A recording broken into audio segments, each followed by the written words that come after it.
أعوذ بالله من الشيطان الرجيم بسم الله الرحمن الرحيم لا حول ولا قوة إلا بالله العلي العظيم وبه نستعين وهو خير ناصر ومعين وصلى الله على رسوله الكريم حبيب الله العالمين سيدنا ونبينا وشفيع ذنوبنا وطبيب نفوسنا ومولانا بالقاسم محمد اللهم صل على محمد وعلى محمد وعلى آله الطيبين الطاهرين المعصومين المظلومين سيما بقية الله في الأرضين الذين أذهب الله عنهم الرجس وطهرهم تطهيرا اللهم صل على محمد وآل محمد رحمة الله على محبيهم واللعنة الدائمة على أعدائهم أجمعين.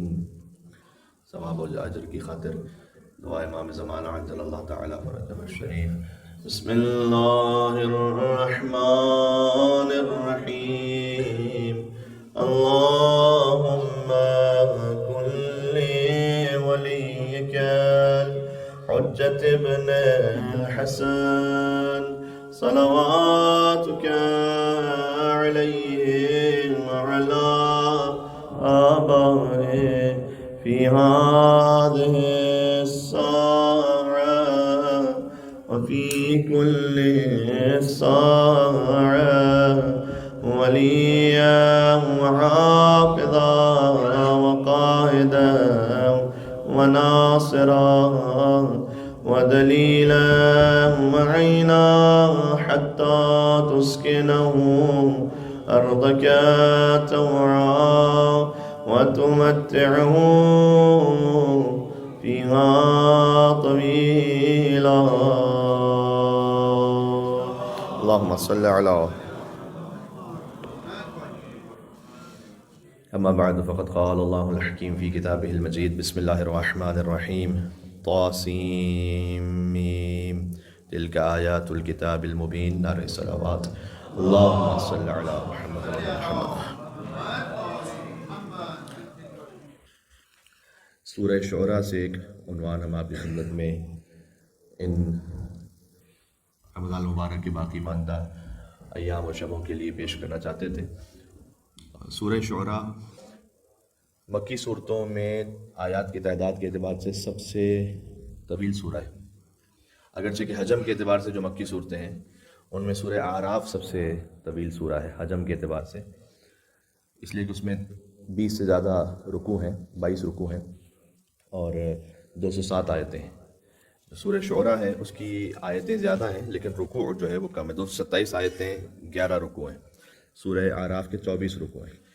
یعنی خلاصہ یہ ہوا کہ جو سورہ شعراء ہے اس میں آیتیں زیادہ ہیں لیکن مختصر آیتیں ہیں، تو اس کا ردم جو ہے نا فاسٹ ہے. جیسے مکی سوروں کا طریقہ کار یوزولی یہی ہے، جو قرآن کریم میں جو 30ویں پارے میں معمولاً سورے ہیں وہ مکی سورے ہیں. قل اعوذ برب الفلق من شر ما خلق ومن شر غاسق اذا وقب ومن شر النفاثات في العقد ومن شر حاسد اذا حسد. یعنی مختصر سورہ قل هو اللہ احد اللہ الصمد لم یلد ولم یولد ولم یکن له کفوا احد. مختصر سورہ اور مختصر آیتیں. ردم اس کا فاسٹ ہے یوزولی. مدنی سوروں میں آیتیں طویل ہیں. جو قرآن کا ویسے سب سے طویل سورہ ہے وہ آپ جانتے سورہ بقرہ ہے، لیکن وہ مدنی سورہ ہے. تو ہم سورہ شعراء پہ بات کرنے لگے ہیں کہ جو، اور ہم مکمل اس پہ شاید نہ بات کر پائیں، لیکن اس میں ایک خاص بات یہ ہے کہ حضرت موسیٰ علیہ السلام کا واقعہ جو ان کی زندگی کا فیز 2 ہے سمجھ لیں، اس کو بہت ڈیٹیل کے ساتھ سورہ شعراء میں اللہ سبحانہ و تعالیٰ نے بیان کیا. ایک ان کی زندگی کا فیز 1 ہے جو سورہ طٰہٰ میں جس کا بیان موجود ہے. ان کی ولادت ہوئی اور اس کے بعد اللہ تعالیٰ نے ان کی والدہ کو حکم دیا کہ آپ انہیں صندوق میں ڈال دیجیے، اور وہ صندوق سمندر میں تیرتا رہا اور حضرت موسیٰ علیہ السلام فرعون کے محل میں پہنچ گئے. وہاں ان کی پرورش بھی ہوئی. پھر حضرت موسیٰ علیہ السلام کی والدہ وہاں پر پہنچی. یہ جو سارا واقعہ ہے. پھر حضرت موسیٰ علیہ السلام جوان ہو گئے، ان کا بعد میں ازدواج ہوا حضرت شعیب علیہ السلام کی بیٹیوں سے، اور جب وہ واپس پلٹے تو انہوں نے کہا کہ میں ہو سکتا ہے کہیں سے کوئی آنکھ روشن لے کر آؤں، کوئی اچھی خبر لے کر آؤں اپنے خانوادے سے. یہ جو سارا واقعہ ہے یہ سورۃ طٰہٰ میں تفصیل کے ساتھ موجود ہے. اب اللہ تعالیٰ حضرت موسیٰ علیہ السلام سے کہہ رہا ہے کہ آپ جائیے فرعون کے پاس اور اس کے دربار میں جا کر اسے کہیے کہ تم نے طغیان کیا ہے. یہاں اس سورہ میں جو ابتدا ہے وہ اس بات پر ہے. البتہ اس سورہ کا جو آغاز ہے وہ سب سے پہلے تو خود رسول اللہ صلی اللہ علیہ وآلہ وسلم سے مخاطب ہے اللہ سبحانہ و تعالیٰ. اچھا، یہ جو سورہ ہے یہ 19ویں سپارے میں ہے، 26واں سورہ ہے. مفسرین نے لکھا ہے کہ حضور کی بعثت کے بعد کے 4 سال کے اندر اندر یہ سورہ تقریباً نازل ہوا ہے. تو یہ سخت ترین حالات تھے اس وقت مسلمانوں کے. تو اللہ تعالیٰ نے تسلی دی ہے حضرت موسیٰ علیہ السلام کے واقعے کے ذریعے سے کہ دیکھو موسیٰ علیہ السلام کے ساتھ کیا ہوا تھا. تو ان واقعات کو بیان کر کے حضور مکرم کے لیے بھی تسلی ہے اور ان کے ساتھیوں کے لیے بھی تسلی ہے. طاسین میم سے آغاز ہے اس کا. حروف مقطعات پر مجھے کوئی تفصیل سے تو اس وقت بحث نہیں کرنی، وقت اتنا نہیں ہے.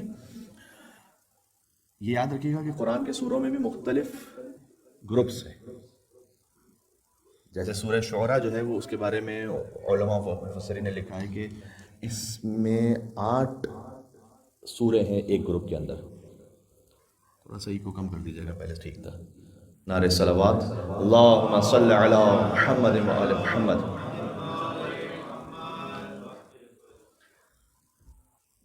تو اس ایک سورے میں 8، اس ایک گروپ میں 8 سورے ہیں. اچھا، جو 8 سورے ہیں ان میں سورہ عنکبوت، سورہ روم، سورہ لقمان، سورہ سجدہ، 4 سورے جو ہیں وہ الف لام میم سے شروع ہوتے ہیں.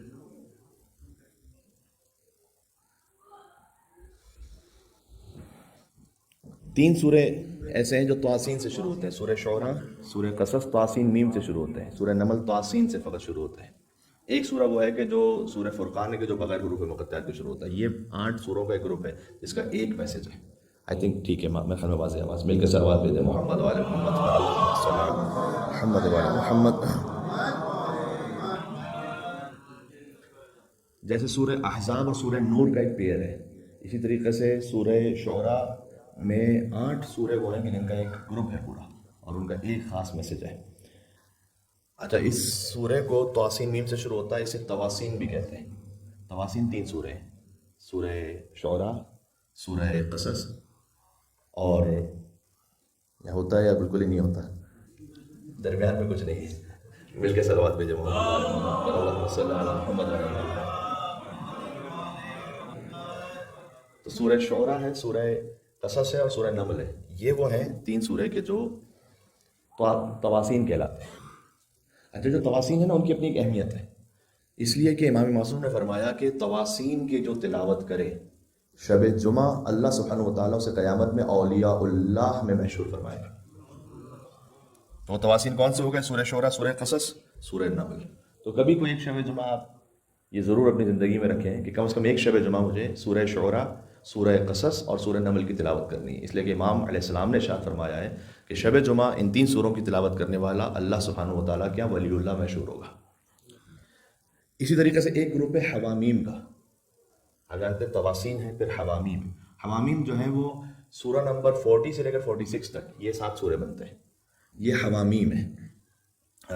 سورہ غافر جیسے سورہ مومن بھی کہتے ہیں، سورہ فصلت، سورہ شورى، سورہ زخرف، سورہ دخان، سورہ جاثیہ، سورہ احقاف. یہ جو لائن ترتیب میں سورہ یہ سب حامیم سے شروع ہوتے ہیں، اس کو کہا جاتا ہے حوامیم. اچھا، اب اس میں ایک بات تو طے ہے کہ جو تواسین ہیں ان کے بھی ٹاپکس ایک دوسرے کو کمپلیمنٹ کرتے ہیں اور ایک دوسرے کو کمپلیٹ کرتے ہیں.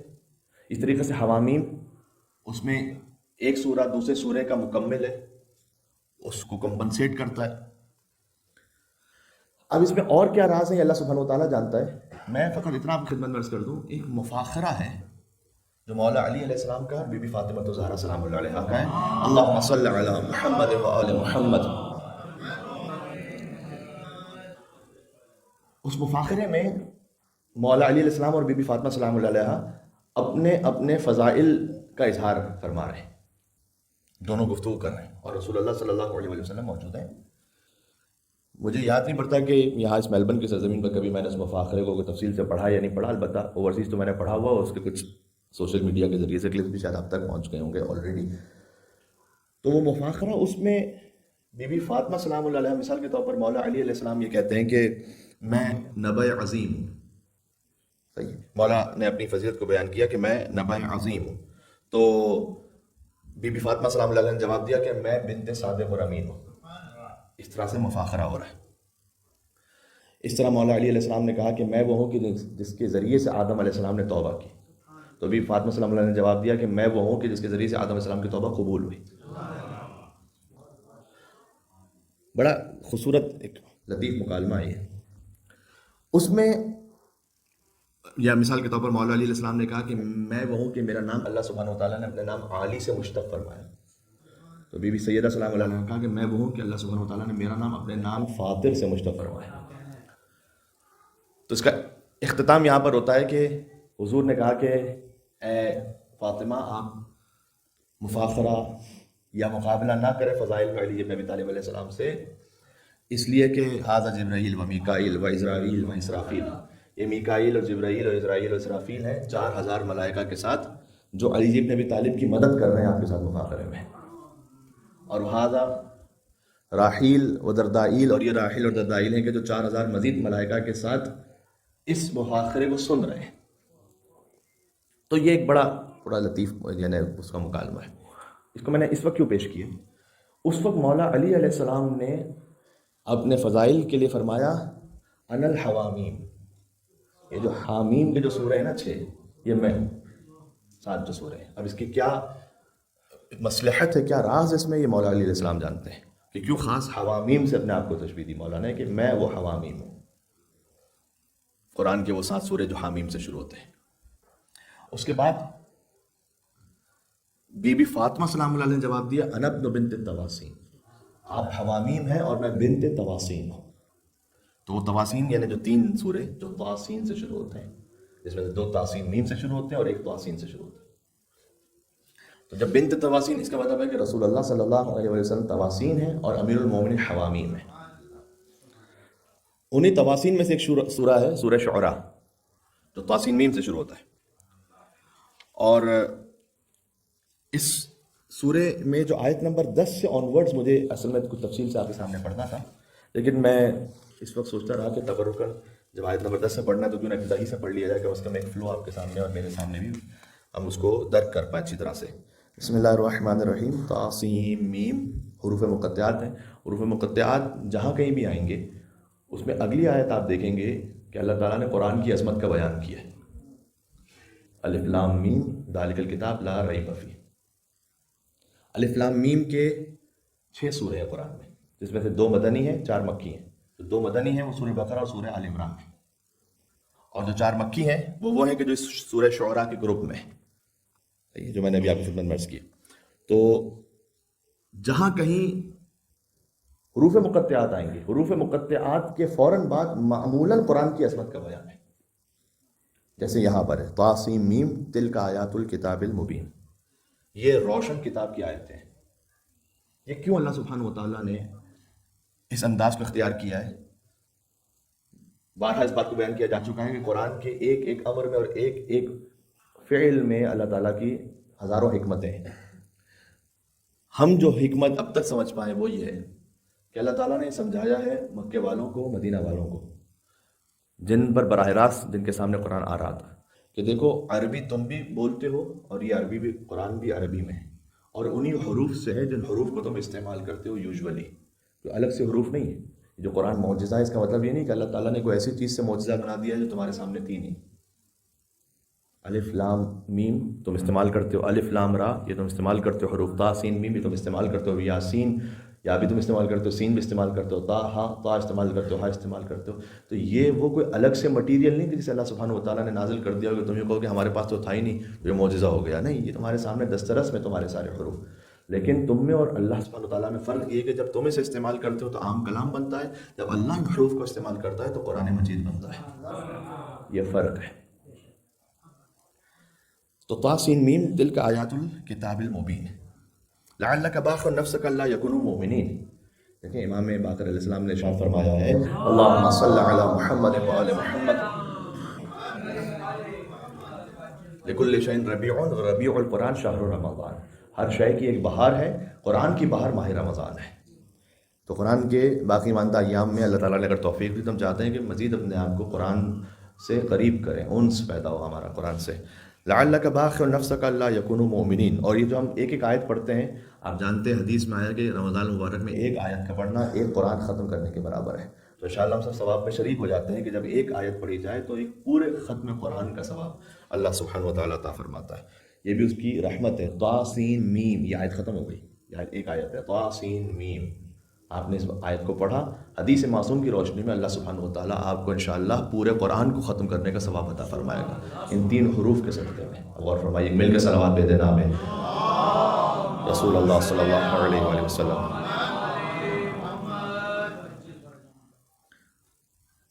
اچھا، جس طریقے سے ہمارے لیے یہ قبول کر لینا آسان ہو جاتا ہے کہ رمضان میں اللہ سبحانہ و تعالیٰ کی اتنی بے پناہ رحمتیں ہیں کہ ایک آیت ایک قرآن ختم کرنے کے برابر ہے، ویسے ہی امام حسین علیہ السلام کا معاملہ ہے. وہاں پر بھی اپنے دل کو وسیع کریں کہ اگر اللہ سبحانہ و تعالیٰ کے حکم سے کوئی امام حسین علیہ السلام کی خاطر کریا کرے تو اللہ اس پر جنت واجب کر دے. تو اس پہ تعجب کی بات نہیں کہ اتنے چھوٹے سے عمل پہ کیوں ہوا. یہ ہماری نگاہ میں چھوٹا سا عمل ہے، جیسے طا سین میم کو پڑھنا ایک چھوٹا سا عمل ہے بظاہر ہمارے نگاہ میں، لیکن اللہ سبحانہ و تعالیٰ کی حکمت یہ ہے کہ اس میں پورے قرآن کا ثواب عطا ہو. لعلک باخع نفسک الا یکونوا مؤمنین. آپ تو اپنے آپ کو صدمے سے شاید ہلاک ہی کر دیں گے اگر یہ لوگ اگر یہ مومن نہ ہوئے تو. یعنی حضور صلی اللہ علیہ وسلم تبلیغ میں اتنا زیادہ آپ نے کوشش کرتے تھے کہ آپ تو اپنی جان ہی پر کھیل جائیں گے اس غم میں کہ یہ ایمان نہیں لے کر آتا ہے. ان نشأ ننزل علیہ من السماء آیہ، اگر ہم چاہیں نا تو آسمان سے ہم ایک نشانی نازل کرتے ہیں. فظلت اعناقهم لها خاضعین، تو ان سب کی گردنیں جھک جائیں گی اللہ کے پاس. اگر ہم چاہیں گے تو ہم کام کر سکتے ہیں اللہ کی، لیکن یہ سنت نہیں ہے. اللہ کی سنت یہ نہیں ہے. اگر اللہ تعالیٰ چاہے تو چونکہ حضرت حجت ظہور فرمائے، ان کے ظہور کی تعجیل کے لیے صلوات بھیجے محمد و محمد پر، اللہم صلی علی محمد و علی محمد. اور وہ ایک سورہ رحمان پڑھ کے پھونک دے تو سارا کفر و الحاد ختم ہو جائے، تو یہ ہو سکتا ہے نہیں ہو سکتا؟ بالکل ہو سکتا ہے، لیکن اللہ تعالیٰ کی سنت نہیں. اللہ تعالیٰ عام عادی طریقے سے، اس لیے کہ اگر ویسا ہوگا تو فقط وہ تو حجت خدا کا معاملہ ہوا اللہ سبحانہ و تعالیٰ کے ساتھ. اللہ تعالیٰ چاہتا ہے کہ دنیا میں جتنے انسان ہیں نا ان سب کے پاس یہ موقع ہو کہ وہ اللہ سبحانہ و تعالیٰ کی بارگاہ میں آگے بڑھیں. ٹھیک ہے، تو اس لیے وہ عام طریقے سے نظام کو آگے بڑھاتا ہے. اللہ تعالیٰ نے کہا اگر ہم چاہتے تو آسمان سے نازل کر دیتے آیت کو کہ ان سب کی گردنیں جھک جاتی. وما یاتیہم من ذکر من الرحمن محدث الا کانوا عنہ معرضین. لیکن معاملہ یہ کہ ان کے پاس جو بھی رحمان کی جانب سے آیت آتی ہے یہ اس کا انکار ہی کر دیتے ہیں. فقد کذبوا فسیاتیہم انباء ما کانوا به یستہزئون. اگلی آیت پڑھتا ہوں. اولم یروا الی الارض. پھر اللہ تعالیٰ کہتا ہے اگر تمہیں نشانی ہی دیکھنی ہے ہماری تو نشانی دیکھو نا، یہ کہ ہم نے، کیا تم زمین کی طرف نہیں دیکھتے کہ کم انبتنا فیہا من کل زوج کریم، کہ ہم نے کتنی ہی پھلوں کو اور سبزیوں کو ایک پیڑ کی صورت میں بنایا ہے. کیا یہ نشانی کافی نہیں تمہارے پاس؟ کون ہے اللہ سبحانہ و تعالیٰ کے علاوہ کہ جو یہ سب امر انجام دے رہا ہے؟ ان فی ذلک لآیہ وما کان اکثرهم مؤمنین. اس میں نشانی ہے تمہارے لیے، اگر تم ایمان لانا چاہو تو یہ کافی ہے نشانی ہے اگر تم مومن ہو. وان ربک لہو العزیز الرحیم. یہ غور کیجیے گا. اور یقیناً تمہارا رب بہت عزت والا، یعنی بہت غالب آنے والا اور رحیم ہے. یوزولی عزیز کے ساتھ جو صفت اللہ کے کلام میں استعمال ہوتی ہے وہ حکیم ہے، عزیز الحکیم.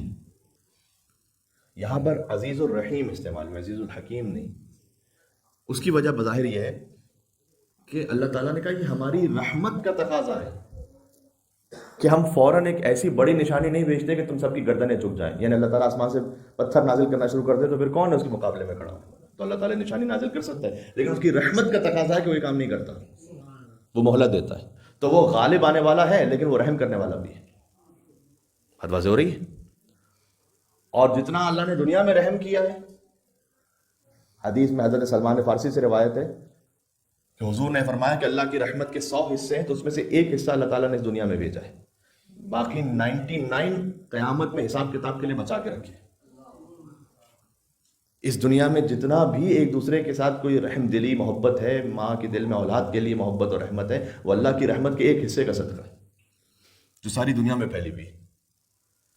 اب سوچئے گا کہ جب اللہ تعالیٰ حساب کتاب کرے گا تو اس ایک حصے کو 99 حصے کے ساتھ ملائے گا اور 100 حصوں کو مخلوقات پہ پھیلا کے حساب کرے گا. یہ حضرت سلمان سے روایت ہے. تو اللہ تعالیٰ غالب ہے، عزت والا ہے.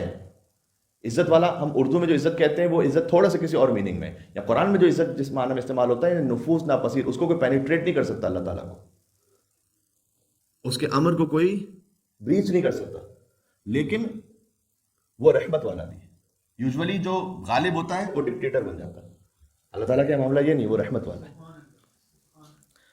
وَإِذْ نَادَى رَبُّكَ مُوسَىٰ أَنِ ائْتِ الْقَوْمَ الظَّالِمِينَ.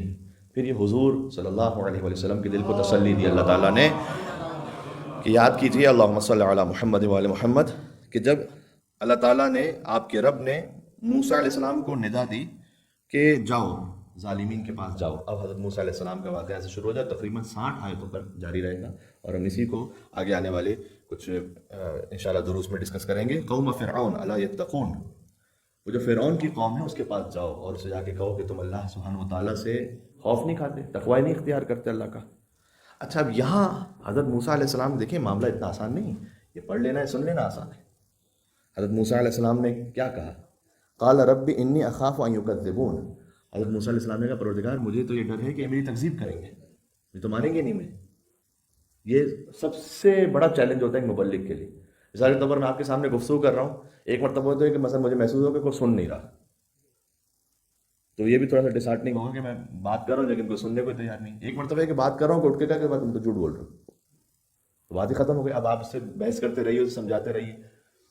تو حضرت موسیٰ علیہ السلام نے کہا پروردگار میں جاؤں تو صحیح تیرے حکم سے، لیکن وہ میری تکذیب کریں گے، مجھے جھٹلائیں گے. اور دوسرا معاملہ مشکل یہ ہے وَيَضِيقُ صَدْرِي، اور میرا سینہ جو ہے وہ تنگ ہے. وَلَا يَنْطَلِقُ لِسَانِي، نہ میری زبان میں اتنی روانی ہے. فَأَرْسِلْ إِلَىٰ ہارون، تو ہارون کو بھی، سبحان اللہ، تو ہارون علیہ السلام کو بھی ساتھ بھیج دے میرے. ذرا غور کیجیے گا، یہاں بہت سارے پیغامات ہیں. وہ اللہ تعالیٰ نے قرآن ہدایت کے لیے نازل کیا ہے، اور اس میں ہدایت ہر پہلو سے ہے. تو وہ جو مینجمنٹ فیلڈ سے وابستہ لوگ ہیں نا، ان کے لیے ایک بات میں آپ کی خدمت میں عرض کرنا چاہتا ہوں. حضرت موسیٰ سے اللہ تعالیٰ کہہ رہے ہیں کہ جاؤ فرعون کے پاس. اگر آپ کو کوئی ذمہ داری سونپی جائے تو اس میں انصاف کا تقاضا یہ ہے کہ پہلے سے آپ اپنی شارٹ کمنگس کو بتا دیں کہ میرے ساتھ یہ مشکل ہے، میں ہو سکتا ہے کہ آپ کی اس پوری ایکسپیکٹیشن کو پورا نہ کر پاؤں.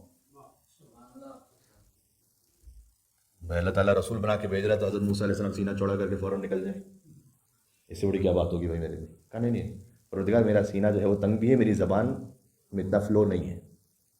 تو پہلے سے انہوں نے بتا دیا. یہ خود اس بات کی دلیل ہے کہ انبیاء اولوالعزم ان کی بھی بہرحال ایک حد آ جاتی ہے. جو غیر محدود ذات ہے نا، فقط اللہ سبحانہ وتعالیٰ نے،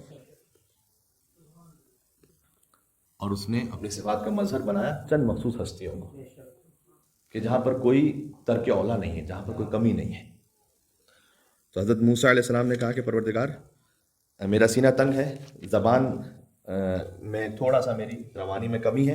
فارسل الی ہارون، تو ہارون کو بھی ساتھ بھیجتے. وَلَهُمْ عَلَيَّ ذَنْبٌ، اور ایک بات اور بھی ہے کہ ان کے پاس میرا ایک گناہ لکھا ہوا ہے. یا گناہ کا ترجمہ ایکچوئل نہیں ہونا چاہیے، ذنب کا مطلب یہاں گناہ کے معنی میں نہیں ہے. ذنب کا مطلب یہ ہوتا ہے کہ کوئی ایسا کام کرنا کہ جو ہو سکتا ہے خود کام غلط نہ ہو لیکن اس کے جو آفٹر ایفیکٹس ہیں وہ پریشان کن ہو. جیسے حضرت موسیٰ علیہ السلام نے کیا معاملہ ہوا تھا کہ بنی اسرائیل اور قبطی ان کا آپس میں بحث ہو رہی تھی اور آپس میں ایک نزاع ہو رہا تھا. تو اس مظلوم نے، بنی اسرائیل کے اس مظلوم نے حضرت موسیٰ علیہ السلام کو پکارا. تو موسیٰ علیہ السلام وہاں سے گزر رہے تھے. حضرت موسیٰ علیہ السلام نے قبطی کو جو ہے مکہ مار دیا، اور اس موقع سے ان کی ایکسپیکٹیشن یہ نہیں تھی کہ یہ مر جائے گا. جب مظلوم کے دفاع میں انہوں نے کام کیا تھا تو اس وقت یہ کام ٹھیک تھا، لیکن اس کا جو رزلٹ نکلا وہ ان کی ایکسپیکٹیشن سے ہٹ کے نکلا، تو وہ مر گیا. اور حضرت موسیٰ علیہ السلام پھر مصر سے چلے گئے تھے. اچھا ذرا سوچئے گا، یہ مولا علی علیہ السلام نے اس کو اپنے فضائل میں اس کو بیان کیا. مولا علیہ السلام کو اپنے فضائل میں بیان کیا. ابھی تاریخ گزری ہے 21 رمضان. 21 رمضان سے ایک دن پہلے کی بات ہے جب اصحاب مولا کائنات نے آخری ملاقات کی مولا علی علیہ السلام سے. اس وقت طبیب نے کہا کہ اے مولا حسن، جو زہر ہے اس کا اثر مغز تک پہنچ گیا ہے آپ کے بابا، کہ اب بظاہر اس وقت اس دنیا میں بچنے کا امکان نہیں ہے. تو مولا علی علیہ السلام نے فرمایا کہ سلونی سلونی قبل ان تفقدونی. کون سا موقع ہے سلونی کہنے کا؟ ذرا سوچئے گا. اس کیفیت میں امیر المومنین علی بن ابی طالب السلام زہر ہے اور زہر پورے مغز تک ہے، اور مولا علیہ السلام کہتے ہیں پوچھ لو مجھ سے قبل اس کے کہ مجھے کھو دو پھر فرمایا کہ لیکن آج سوال مختصر رکھنا، اس لیے کہ علی میں وسعت نہیں رہی کہ تمہارے تفصیلی سوالوں کے جواب دیں، سوال مختصر رکھنا۔ اس وقت مولا علی علیہ السلام سے صعصع ابن سوہان نے ایک سوال کیا، اور اس سوال کا پورا مکالمہ موجود ہے۔ یہ تقریباً مولا کائنات کے اصحاب کے ساتھ مولا علی کا آخری تفصیلی مکالمہ ہے، جس میں صعصع ابن سوہان نے پوچھا۔ مسجد صعصع ابن سوہان مسجد سہلہ کے ساتھ موجود ہے، بعض مومنین ہو سکتا ہے زیارت کر چکے ہوں، مجھے بھی شرف حاصل ہوا کہ زیارت کریں۔ معمولاً جو کاروان کے ساتھ جاتے ہیں اس میں کئی مرتبہ نہیں بھی جا پاتے، حضرت کمیل کے یہاں جاتے ہیں، مسجد حنانہ جاتے ہیں، لیکن مسجد صعصع ابن سوہان، تو مسجد صعصع ابن سوہان نے سوال کیا انت افضل ام آدم، آپ افضل ہیں یا آدم علیہ السلام افضل ہے؟ امام نے کہا کہ ایک شخص کے لیے قبیح ہے کہ وہ اپنی تاریخ خود بیان کرے، لیکن وَأَمَّا بِنِعْمَةِ رَبِّكَ فَحَدِّثْ، میں تحدیث نعمت کے عنوان سے اللہ تعالیٰ نے جو نعمت عطا کی ہے اس کا اظہار کرو، اسے بیان کرو اللہ کے شکر کے طور پر۔ تو میں اظہار کر رہا ہوں کہ انا افضل، امام نے فرمایا میں افضل ہوں۔ تو مجھے واقعہ نہیں پڑھنا پورا، پھر صعصع ابن سوہان نے پوچھا آپ افضل ہیں، نوح علیہ السلام افضل ہے، مولانا نے کہا انا افضل، پھر آیتیں پڑھی کچھ قرآن کی، اور پھر حضرت موسیٰ علیہ السلام کے لیے پوچھا انت افضل ام موسیٰ، آپ افضل ہیں موسیٰ علیہ السلام افضل ہے؟ تو مولانا کائنات نے کہا میں افضل ہوں۔ اور پھر جب صعصع نے پوچھا لما، کیوں،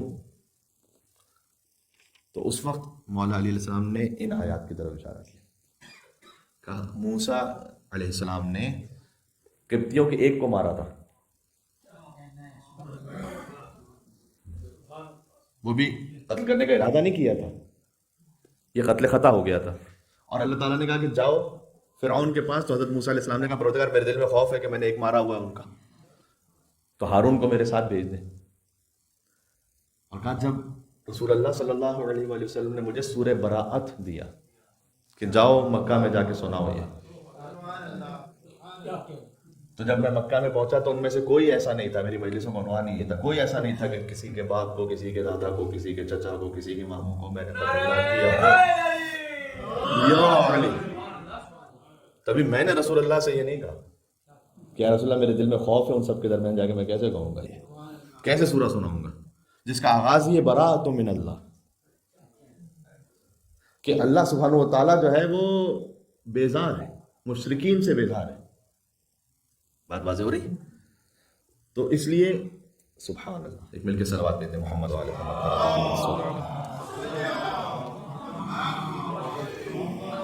وعجل فرجہم، ماشاء اللہ۔ تو یہاں مولا کائنات نے فرمایا کہ میں نے وہاں پر کسی بھی قسم کے براءۃ من اللہ ورسولہ الی الذین عاہدتم من المشرکین، یہ سورہ توبہ یہاں سے شروع ہوتا ہے۔ تو اس وقت میں نے یہ نہیں کہا تھا رسول اللہ سے کہ کسی کو ساتھ بھیجیے میرے، سورہ توبہ کے پہنچانے کا واقعہ تو پھر پہلے رسول اللہ نے کسی اور ہستی کو دیا تھا، یہ مسلمانوں کی بڑی کتابوں میں واقعہ موجود ہے، اور پھر اللہ تعالیٰ کا حکم آیا کہ یا آپ پہنچائیں یا آپ جیسا کوئی پہنچائے، تو پھر مولا علی علیہ السلام نے پہنچایا تھا۔ وَلَهُمْ عَلَيَّ ذَنْبٌ، تو بس میں بات ختم کر رہا ہوں آج کی حد تک، کہ وہ اپنے پاس میرے لیے ایک گناہ لکھ کے بیٹھے ہوئے ہیں، فَأَخَافُ أَن يَقْتُلُونِ، مجھے خوف ہے کہ جب میں جاؤں گا تو وہ مجھے مار دیں گے۔ اب یہ ساری باتیں ہوئی نا، اللہ تعالیٰ نے کیا جواب دیا اس کا؟ سب سے پہلے حضرت موسیٰ علیہ السلام نے کہا کہ موری تکذیب کریں گے، میرا سینہ تنگ ہے، وہ زبان میں لکنت ہے، اور ان کے پاس میرا ایک جرم بھی لکھا ہوا ہے۔ اللہ تعالیٰ نے ایک بات کہی سب سے پہلے، تو قال کلا، آپ جائیے کچھ نہیں ہونے والا۔ یہ اب عام انسان کا کلام نہیں ہے۔ آپ سے کوئی آ کے کہتا ہے کہ یار میں بہت بری طریقے سے پھنس گیا ہوں، ہو سکتا ہے کوئی آپ سے کہے، مثال طور پر دے رہا ہوں ATO کے معاملات میں بہت بری طریقے سے پھنس گیا ہوں، یہ پرابلم ہے، وہ پرابلم ہے، ایسا ویسا، آپ کہیں کچھ نہیں ہونے والا۔ ہو سکتا ہے دل میں سوچے کہ بھائی بول تو رہے ہیں کچھ بھی ہونے والا، پتہ نہیں کیا ہو جائے کل ہی کیا۔ اللہ تعالیٰ جب کسی کو کہے نا کہ جاؤ کچھ نہیں ہوگا، قال کلا، فرمایا کچھ نہیں، ایسا کچھ نہیں، فاذهبا، آپ دونوں جائیے، موسیٰ اور ہارون، بآیاتنا، ہماری نشانیوں کے ساتھ جائیے نا۔ حضرت موسیٰ علیہ السلام کے پاس عصا تھا، وما تلک بیمینک یا موسیٰ، یہ سورہ طٰہٰ میں ہے، تو میں نے کہا نا حضرت موسیٰ علیہ السلام کی زندگی کا جو پہلا فیز ہے وہ سورہ طٰہٰ میں گزر چکا ہے، اس وقت وہ عصا دیا جا چکا ہے۔ وما تلک بیمینک یا موسیٰ، آپ کے ہاتھ میں کیا ہے؟ قال هي عصاي اتوکل علیہا واہش بها علی غنمی ولی فیہا مآرب اخری. پروردگار یہ میرا عصا ہے، اس سے سہارا لیتا ہوں، اس سے بکریوں کو چراتا ہوں، اس سے اور بہت سارے کام کرتا ہوں. کہا جاتا ہے کہ جب انسان کا کلام محبوب سے ہو رہا ہو تو شاعری میں بھی ایک صنف ہے، اللہ تعالیٰ نے تو خیر اسے قرآن میں ہدایت کے لیے استعمال کیا ہے کہ آپ کلام کو ایسی جگہ جا کے چھوڑیے کہ پھر ایک اور سوال ایجاد ہو اور محبوب سے گفتگو کا سلسلہ جاری رہے. تو حضرت موسیٰ علیہ السلام نے کہا وَلِيَ فِيهَا مَآرِبُ أُخْرَىٰ، آخری جملہ کا پروردگار اس میں میرے لیے اور بھی بہت سارے فائدے ہیں. یہ کہہ کے رک گئے تاکہ اللہ تعالیٰ کی جانب سے سوال آئے کہ اور کیا فائدے ہیں بتاؤ. تو حضرت موسیٰ علیہ السلام پھر بتانا شروع کریں. یہ بیان کیا جاتا ہے کہ مقدس البیلی کا ایک واقعہ حضرت موسیٰ علیہ السلام کے معاملے میں یہ ہے کہ مقدس البیلی نے رسول اللہ صلی اللہ علیہ وسلم کو خواب میں دیکھا اور حضرت موسیٰ علیہ السلام کو، اللہم صلی علی محمد وعلی محمد. تو اس وقت مقدس البیلی کلام سن رہے ہیں رسول اللہ اور حضرت موسیٰ علیہ السلام کا. تو حضرت موسیٰ علیہ السلام نے کہا کہ آپ ہم سب کے بھی نبی ہیں، تو آپ کا ایک ارشاد ہے کہ علماء امتی کا انبیاء بنی اسرائیل، میری امت کے علماء بنی اسرائیل کے انبیاء کی طرح ہیں. ایک ہے افضل من انبیاء بنی اسرائیل، وہ فقط اہل بیت کے لیے. بنی اسرائیل کے انبیاء سے جو افضل ہیں میری امت کے علماء، وہ یہاں علماء سے مراد اہل بیت علیہ السلام ہے. کچھ ہیں کہ جو کہا ان جیسے ہیں، تو وہ کون سے ہیں؟ تو حضور نے فرمایا کہ ایک تو مقدس البیلی ہے. تو کہ یا رسول اللہ میں کیا ان سے بات کر سکتا ہوں؟ تو حضور نے اجازت دی. تو حضرت موسیٰ علیہ السلام بات کرتے ہیں مقدس البیلی سے. تو پوچھا کہ آپ کا نام کیا ہے؟ تو فرمایا کہ میرا نام محمد ہے، باپ کا نام احمد ہے، میں اربیل میں پیدا ہوا ہوں، مثلا میں کربلا زیارت امام حسین علیہ السلام پر جاتا ہوں، میں نجف میں پڑھتا ہوں، وغیرہ وغیرہ. لمبی بات کی انہوں نے. تو حضرت موسیٰ علیہ السلام نے کہا میں نے فقط آپ سے اتنا نام پوچھا، اب اتنا لمبا جواب دے رہے ہیں مجھے پورا. تو اس وقت مقدس البیلی نے یہ آیتیں پڑھی تھیں کہ آپ سے اللہ تعالیٰ نے پوچھا تھا آپ کے ہاتھ میں کیا ہے؟ وما تلک بیمینک یا موسیٰ، آپ کے ہاتھ میں کیا ہے؟ تو آپ کہہ دیتے فقط یہ عصا ہے. آپ نے کہا قال ہی عصایا اتوکل علیہا واہش بها علی غنمی ولی فیہا مآرب اخری. عصا ہے، اسے سہارا لیتا ہوں، اس سے بکریوں کو چراتا ہوں، اس سے بہت سارے دوسرے کام کرتا ہوں. تو حضرت موسیٰ علیہ السلام نے کہا اس وقت میری زندگی کا پہلا موقع تھا کہ خدا سے میری بات ہو رہی ہے. کیا بات ہے. تو خدا سے بات کرتے اتنا لطف آ رہا تھا، میں چاہ رہا تھا بات طویل ہوتی جائے.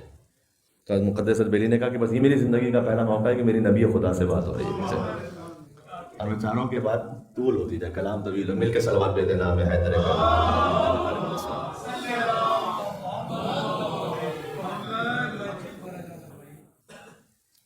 تو اللہ تعالیٰ نے کہا کہ اے موسیٰ جائیے آپ فرعون کے پاس. تو انہوں نے 4 باتیں بیان فرمایا کہ ایک تو یہ کہ وہ میری تکذیب کریں گے، مجھے جھٹلائیں گے، میری بات کو مانیں گے نہیں. دوسرا یہ کہ میرا سینہ تنگ ہے. تیسرا یہ کہ میری زبان نہیں چلتی ہے. اور چوتھا یہ کہ مجھے ڈر ہے کہ وہ مجھے قتل کر دیں گے. اللہ تعالیٰ نے جواب دیا کلّا، ایسا انشاءاللہ کچھ نہیں ہوگا. انشاءاللہ میں کہہ رہا ہوں، اللہ تعالیٰ تھوڑی کہے گا انشاءاللہ. وہ کہہ رہے کلّا جاؤ، کچھ نہیں ہوگا. فاذھبا، تم دونوں جاؤ. فاذھبا بآیاتنا، جاؤ ہماری نشانیوں کے ساتھ. اس پہ بات ہو رہی تھی کہ ہم نے عصا عطا کیا ہے، ید بیضا ہے حضرت موسیٰ علیہ السلام کے پاس. انا معکم مستمعون، سبحان اللہ، ہم بھی تمہارے ساتھ سنیں گے جو کچھ ہو رہا ہے. آپ کو اگر کوئی ایک مضبوط سہارا مل جائے نا، ارے آپ جائیے ہم دیکھتے ہیں یہاں پر، ہم ہیں وہاں. یا کبھی ہوتا ہے آپ کو کوئی بلاتا ہے کسی کام سے نا، تو آپ کسی نے آپ سے کوئی کام کہا یا آپ نے کسی سے کوئی کام کہا، انہوں نے کہا کہ آپ آ جائے گا، میں ہوں گا، خود وہاں ہوں گا، میں دیکھ لوں گا. تو اللہ تعالیٰ کہہ رہا ہے کہ ہم خود سنیں گے. تسلی ہے. آپ دونوں اکیلے ہیں لیکن آپ فکر نہ کیجیے. میرے زبان پر آنے والا تھا گھبرانا نہیں، لیکن چونکہ ایک سیاسی نعرہ اس وقت بنا ہوا ہے اس لیے میں نے لفظ بدل دیا. فَأْتِيَا فِرْعَوْنَ، ایک عربی زبان میں لفظ استعمال ہوتا ہے، مجھے یہ آخری آیت ہے بلکہ سیکنڈ لاسٹ جو اس آج کے سلسلے میں پڑھنی ہے. ایک عربی زبان میں لفظ استعمال ہوتا ہے جا، ایک ہوتا ہے عطا. جا کا مطلب ہوتا ہے جانا، عطا کا مطلب ہوتا ہے جانا. لیکن عربی زبان کی یہ خاصیت ہے کہ کوئی ایک لفظ بھی، یعنی کوئی آپس میں مترادف مل کے صلوات دیتے ہیں. اللہم صلی علی محمد. تشریف لائیے گا. قبلہ کعبہ مولانا امین حسن صاحب تشریف لا رہے ہیں، ان کے احترام میں مل کے بآواز بلند نعرہ صلوات اللہ صلی اللہ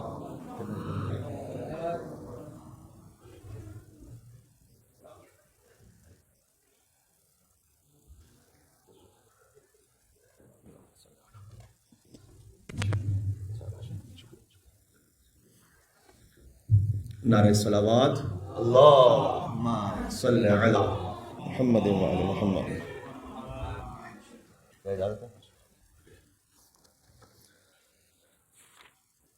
ایک عربی زبان میں لفظ استعمال ہوتا ہے جا، ایک ہوتا ہے عطا. لیکن عربی زبان کی خاصیت یہ ہے کہ کوئی بھی دو الفاظ 100% ایک معنی کے نہیں، کہیں نہ کہیں معنی کے ڈیپتھ میں کوئی نہ کوئی ایسا فرق ہے کہ اللہ سبحانہ و تعالیٰ نے کیوں ایک لفظ استعمال کیا، کوئی دوسرا لفظ استعمال نہیں کیا. اب اس کی حکمتیں اور کامل مصلحتیں اللہ تعالیٰ جانتا ہے. میں آپ کے سامنے ایک مثال دیتا ہوں. مثال کے طور پر اہدنا الصراط المستقیم، صراط کا کیا مطلب ہے؟ بہت واضح ہے. تو سبیل کا کیا مطلب ہے؟ تو اہدنا السبیل المستقیم کیوں نہیں کہا؟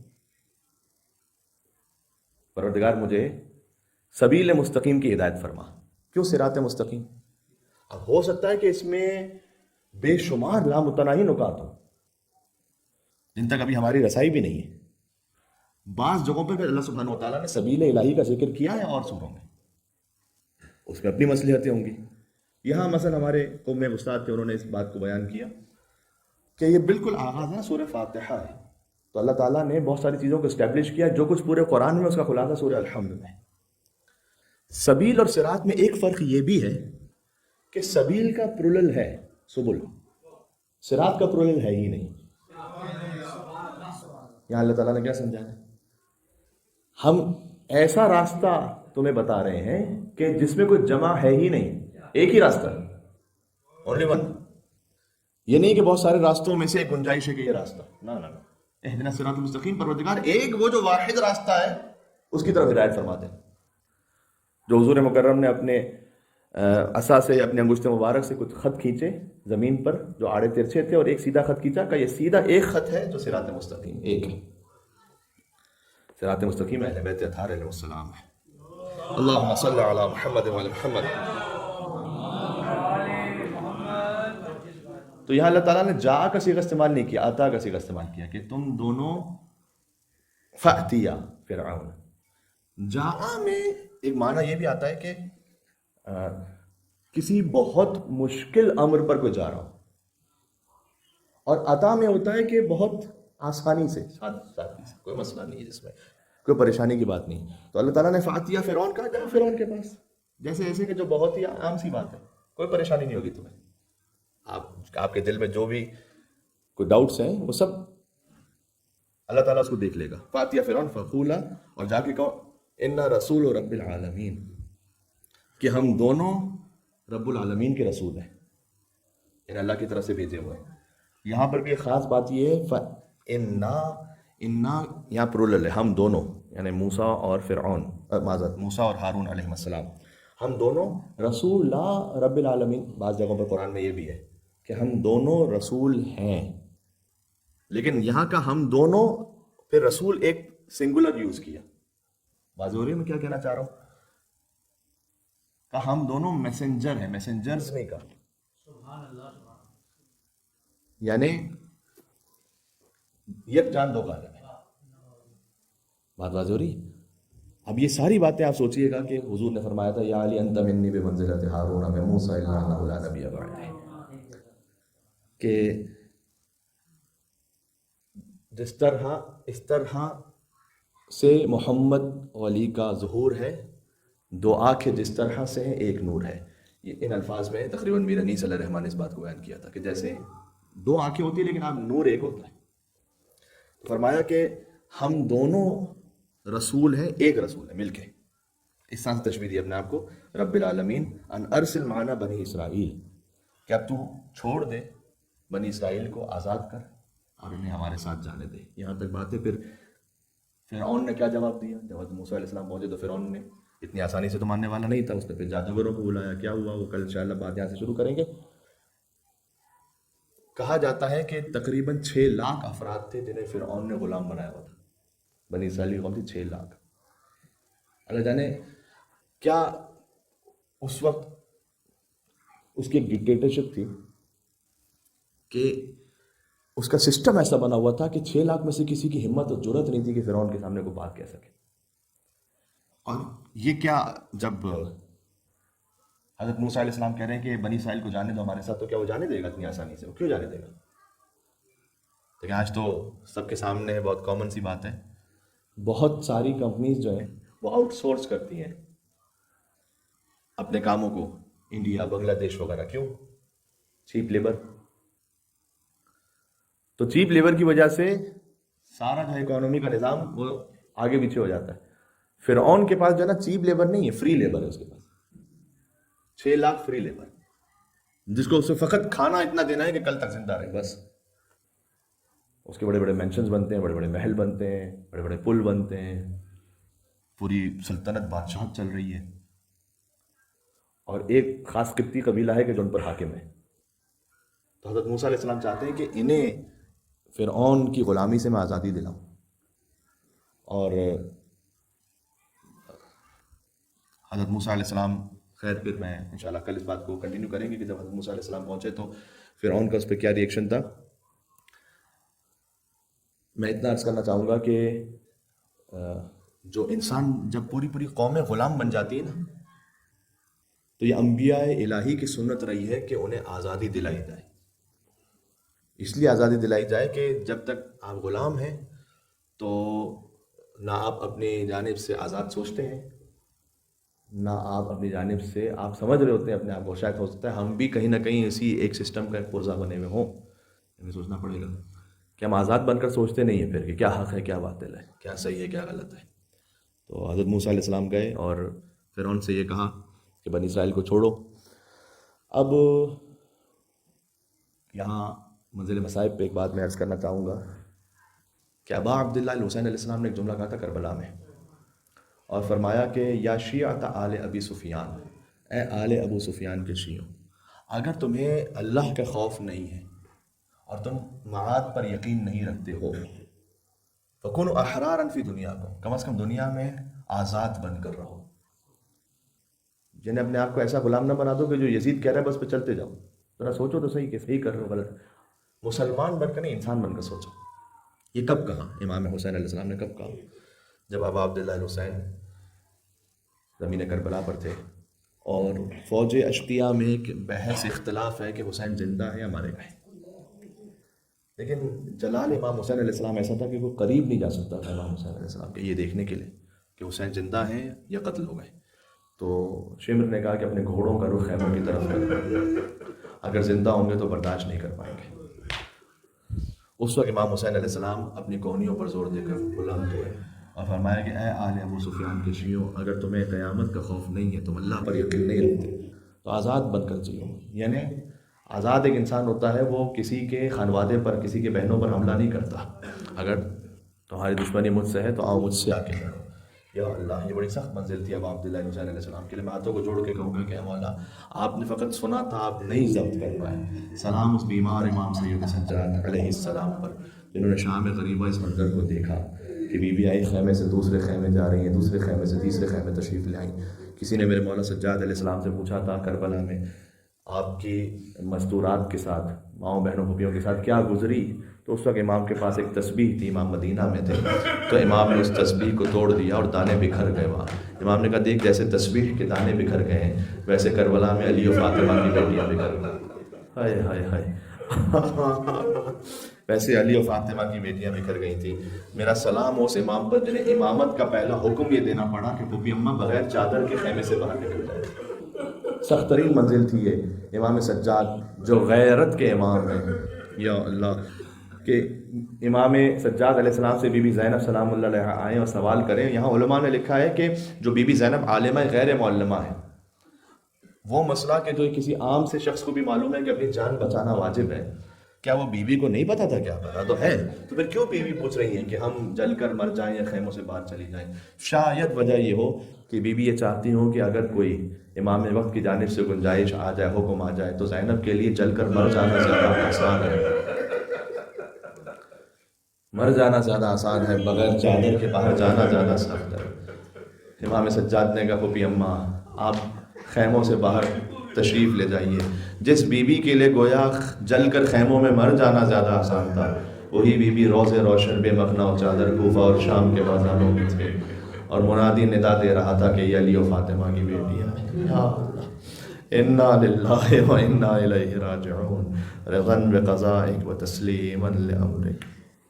صلی اللہ علیہ یا ابا عبداللہ، صلی اللہ علیہ یا ابن رسول اللہ، صلی اللہ علیہ یا ابن امیر المومنین، صلی اللہ علیہ یا ابن فاطمة الزہرا سیدۃ نساء العالمین.